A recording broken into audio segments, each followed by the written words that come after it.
Bonjour à tous, j'espère que vous allez bien. Dans la vidéo d'aujourd'hui, nous allons discuter d'un sujet important. Pourquoi Google a lancé son chatbot appelé Bard dans 180 pays, mais pas encore dans l'Union européenne. On va parler de ça tout de suite.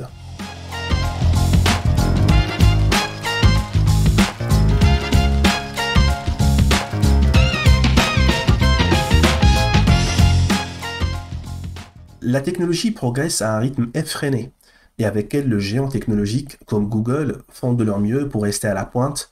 Et récemment, Google a lancé Bard, un chatbot, dans 180 pays. Cependant, ce produit n'est pas encore disponible au sein de l'Union européenne. Pourquoi est-ce le cas? Le directeur de Google, qui s'appelle Sundar Pichai,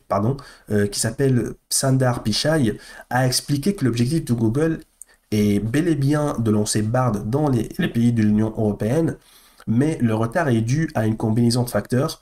Google veut s'adapter correctement aux conditions locales et s'assurer que tout est fait comme il se doit. Il semble que la réglementation joue un rôle important ici. Parce que l'Union européenne est sur le point de devenir le premier acteur mondial à adopter un cadre réglementaire pour l'intelligence artificielle. Et ce cadre, connu sous le nom AI Act, pourrait avoir des implications majeures pour les entreprises technologiques qui souhaitent déployer leurs produits d'intelligence artificielle dans l'Union européenne. Cela pourrait expliquer pourquoi Bard n'a pas encore été lancé dans ces régions. Bard est la réponse de Google à ChatGPT d'OpenAI, et le robot en fait a déjà été mis à la disposition d'un groupe restreint d'utilisateurs aux États-Unis et en Angleterre. En revanche, Google ne voit pas cela comme une course contre OpenAI et Microsoft. Sundar Pichai, il a déclaré, entre guillemets, hein, nous ne pensons qu'à une seule course, à savoir celle de bien faire. Donc voilà, c'est un message un peu diplomatique.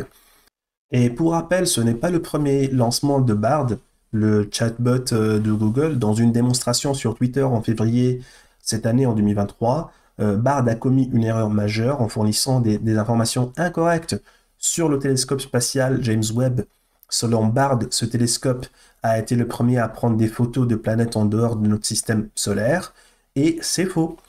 Cet honneur a été attribué au télescope européen Very Very Large en 2004.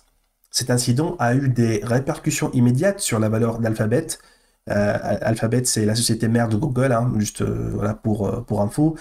Et les actions de la société ont chuté de 7%, et cette chute représente une perte de 100 milliards de dollars en valeur pour Alphabet. Et là, on voit bien que Google essaie de se rattraper et de ne pas se précipiter pour un lancement en Europe. Je vais suivre toutes ces actualités dans les prochains épisodes. Abonnez-vous à la chaîne et je vous dis à bientôt.